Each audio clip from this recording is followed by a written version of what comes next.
वो कहते हैं कि जी नहीं, हमें जानकारी नहीं है। नहीं है तो आप जानकारी लीजिए। अध्यक्ष जी, यह सरकार रामराज की बात करती है, और जब बच्चों की शिक्षा की बात आती है, मैं बच्चों की तरफ से सरकार को 2 लाइनों में ये कहना चाहूंगी कि श्री रामचंद्र कह गए सिया से ऐसा कलयुग आएगा, मेरे नाम से सत्ता पाकर सबको आंख दिखाएगा, धर्मों पर लड़वाएगा और जाति पर बंटवाएगा, गरीबों के बच्चों की शिक्षा को रौंदा जाएगा। सुन लीजिए, गरीबों के बच्चों की शिक्षा को रौंदा जाएगा। जो शिक्षा को पाएगा, जो शिक्षा को चाहेगा, उसको वो मार भगाएगा। पूरा करने दीजिए। और ऐसा करके वैसा करके बस अपना मकसद पाएगा। मंत्री जी, बस अपना मकसद पाएगा। मेरा पहला जो प्रश्न है मंत्री जी आपसे ये है कि जो आर्टिकल 51AH कहता है, फंडामेंटल जो ड्यूटी है हम सभी की, भारतीय जो नागरिक हैं उनकी, कि हमें अंधविश्वास से दूर रहना चाहिए और साथ ही साथ हमें जो है विज्ञान और तर्क पे आधारित जो है सोच रखनी चाहिए। जब हमारे बच्चों के पास विज्ञान की शिक्षा ही नहीं रहेगी, और मैं ये कहना चाहूंगी कि आपका जो डेटा है, आपका जो उत्तर है वो इतना गलत है कि मैं मछली शहर के Khoyri inter college, Utrai inter college, Gohka inter college, Baderi inter college, Mogalpur inter college और ना जाने इतने इंटर कॉलेजेस, 90% उत्तर प्रदेश में इंटर कॉलेजेस हैं। आज किन्हीं ना किन्हीं कारणों की वजह से सरकार वहां पे जो है बच्चों को साइंस की पढ़ाई नहीं दे रही है। मेरा पहला प्रश्न आपसे ये है कि इन इंटर कॉलेजेस में क्या साइंस की शिक्षा को लागू किया जाएगा? 1982 से लेकर के जहां 22 लाख बच्चे होते थे जो 11-12 की पढ़ाई करते थे, आज वो 55 लाख हो चुके हैं। लेकिन आपके जो टीचर्स के पद हैं वो सृजन ही नहीं हो पाए हैं। श्री रामचंद्र जी को भी उनके महर्षि जो हैं वशिष्ठ मिले थे। हमारे बच्चों को शिक्षक क्यों नहीं दे पा रही है सरकार? रामराज की बात करती है।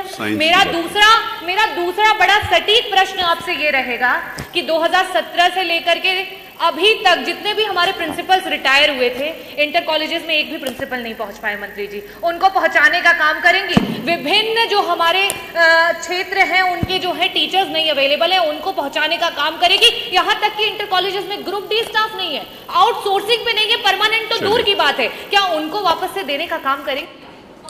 मंत्री जी, ये जो साइंस से संबंधित है ना, उसी का उत्तर दे दीजिए, क्योंकि प्रश्न वही है, मूल प्रश्न वही है ना। आदरणीय अध्यक्ष जी,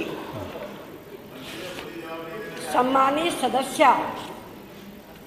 अनुदानित विद्यालयों को लेकर और राजकीय विद्यालयों को लेकर इतनी चिंतित हैं कि इनको भगवान राम का उदाहरण देना पड़ा। जानकर भी अनजान बने ये और बात है। जानकर भी अनजान बने ये और बात है। ऐसा नहीं है कि इनको कुछ मालूम ना हो। और मैं ये भी बताना चाहती हूँ मान्यवर कि सूर्य की किरणें कितनी भी चमचमाएं, लेकिन समुद्र की लहरों को सुखा नहीं सकती। तो मैं ये बताना चाह रही हूँ कि जो सम्मानित सदस्य ने चिंता व्यक्त की है, उस संबंध में मान्यवर प्रदेश में 974 राजकीय कॉलेज संचालित हैं, जिनमें 3 राजकीय बालिका इंटर कॉलेजों को छोड़कर शेष 971 राजकीय बालिका इंटर कॉलेजों में बालक बालिका में विज्ञान संकाय का पद सृजन है और उसमें मान्यवर पढ़ाई की सुविधा है। पहले जवाब दीजिए।